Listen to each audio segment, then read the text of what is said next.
जय माँ भुवनेश्वरी। आप सभी का हमारे YouTube चैनल में एक बार पुनः स्वागत है। आज का हमारा विषय है कि सर्वपितृ अमावस्या पर ऐसा क्या उपाय करें कि जिससे हमारे पितृ प्रसन्न हों और हमें आशीर्वाद प्रदान करें।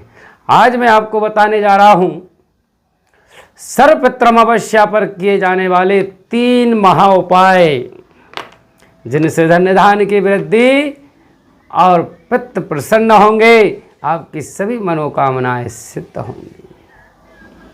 वर्तमान में अभी महालय, कनागत और पितृपक्ष चल रहा है। पितृपक्ष यानी कि कनागत यानी कि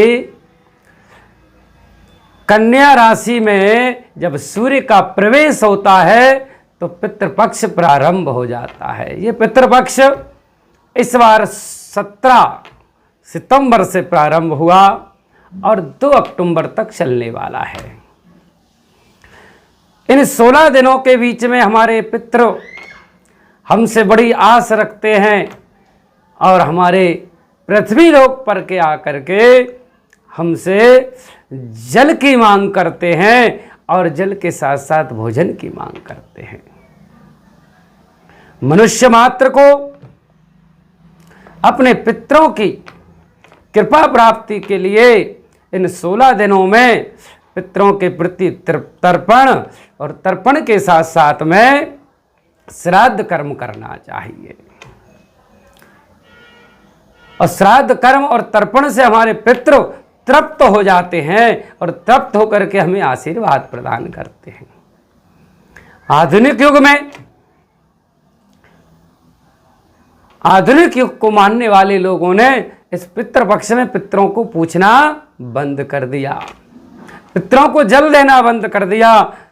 इन पितृपक्ष में ब्राह्मणों के द्वारा श्राद्ध कर्म करवाना बंद कर दिया। इसलिए क्या हुआ है कि आप देखिए, घर घर में कलह का वातावरण, संतान का ना होना, व्यापार की वृद्धि ना होना, बार बार किए हुए कामों में असफलता की प्राप्ति बार बार होना, मनुष्य मात्र के ऊपर जन्म लेते ही 3 ऋण हो जाते हैं: ऋषि ऋण, पितृ ऋण और देव ऋण और मनुष्य ऋण। मनुष्य ऋण मनुष्य के काम में आकर के एक दूसरे के मनुष्य ऋण से उऋण हो जाता है। और देव ऋण पूजा आराधना के द्वारा, व्रत के द्वारा भगवान की सेवा करके इस देव ऋण से भी उऋण हुआ जा सकता है।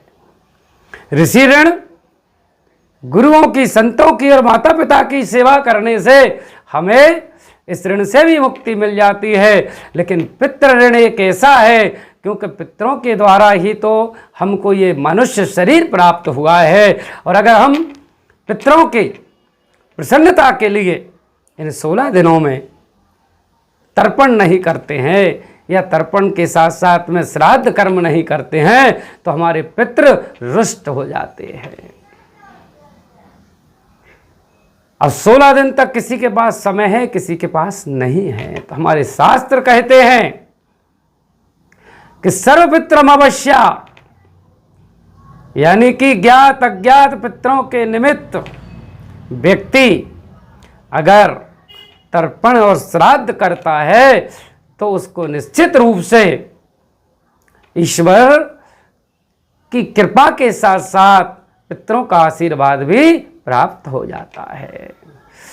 इस दिन व्यक्ति को पंचबली करना चाहिए। पंचबली का अर्थ कि इस दिन गाय को भोजन कराए, श्वान यानी कुत्ते को भी भोजन कराए, काग यानी कि पक्षी कौआ और देव यानी कि अतिथि को भोजन कराए, ब्राह्मण को भोजन कराए। ये 4 हो गए। और 5वां है पीपल के वृक्ष पर जाकर के चींटियों के निमित्त शक्कर और आटा मिला करके पीपल के आसपास भी डाल करके आए कीट पतंगों के लिए। तो ये सर्वपित्रम अमावस्या के दिन जो महा उपाय की मैं बात कर रहा था, अब वो आपको बताता हूं। सर्वपित्रम अमावस्या कब है? सर्वपित्रम अमावस्या 1 अक्टूबर 2024 को रात्रि 9:39 से प्रारंभ हो रही है और प्रारंभ होकर के इसका समापन 2 अक्टूबर देर रात्रि यानी कि 3 तारीख लग जाएगी, रात को 12:18 तक रहेगी। इस अमावस्या के दिन मैं आपको बताने जा रहा हूं 3 उपाय। सबसे पहला उपाय ध्यान से सुनिए, आपके पितृ प्रसन्न होंगे, भगवान प्रसन्न होंगे और आपकी सभी मनोकामनाओं को सिद्ध करेंगे। पहला उपाय, प्रातः काल अमावस्या को उठें, स्नान इत्यादि से निवृत्त हों, इसके बाद में शिव मंदिर पर जाएं, साथ में कुछ सामग्री ले जाएं। सामग्री क्या चाहिए आपको? दूर्वा, कुसा, काले तिल, गंगा जल, ये 4 चीजें और जल 5वां। शिव मंदिर में जाकर के सीधे हाथ की अंजलि बना करके उस अंजलि में दूर्वा रखें, फिर कुसा रखें, फिर काले तिल रखें, फिर गंगा जल और थोड़ा सा जल और डालें। इन सभी चीज़ों को इस प्रकार अंजलि में रख करके सीधे हाथ से ढक लें। फिर अपने पितरों का आह्वान करें, पितरों के निमित्त प्रार्थना करें और फिर उस सभी सामग्री को शिवलिंग के ऊपर चढ़ा दें। तो निश्चित रूप से इस उपाय से आपके पितृ प्रसन्न होंगे और आपकी समस्त मनोकामनाओं को पूर्ण करें।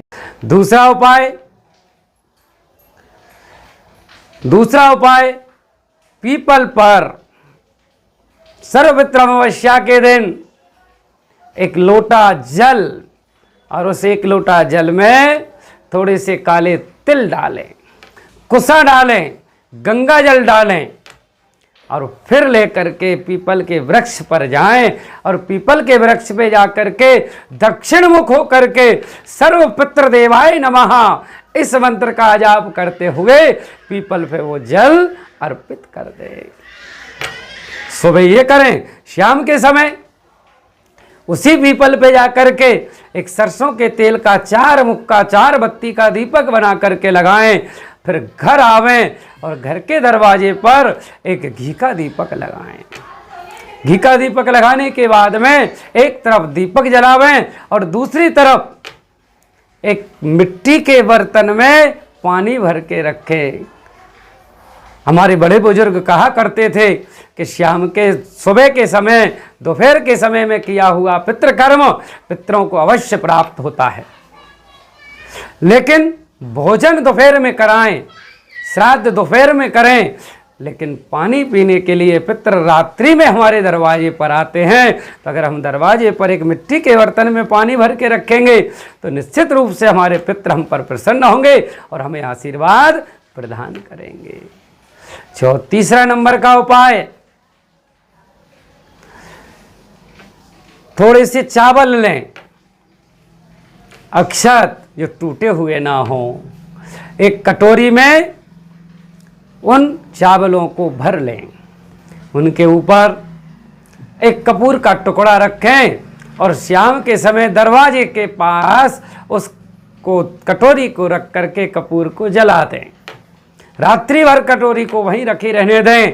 प्रातः काल स्नान इत्यादि करके किसी बगीचे में जाएं या जहाँ पशु पक्षी आते हों ऐसे स्थान पर जाएं और उन चावलों को पक्षियों के लिए डाल दें। तो निश्चित रूप से आपके पितृ प्रसन्न होंगे, आपको पितरों की कृपा प्राप्ति होगी। आज इतना ही। जय माँ भुवनेश्वरी। आप सभी का कल्याण हो, आपके पितरों का आपको आशीर्वाद प्राप्त हो। जय हो।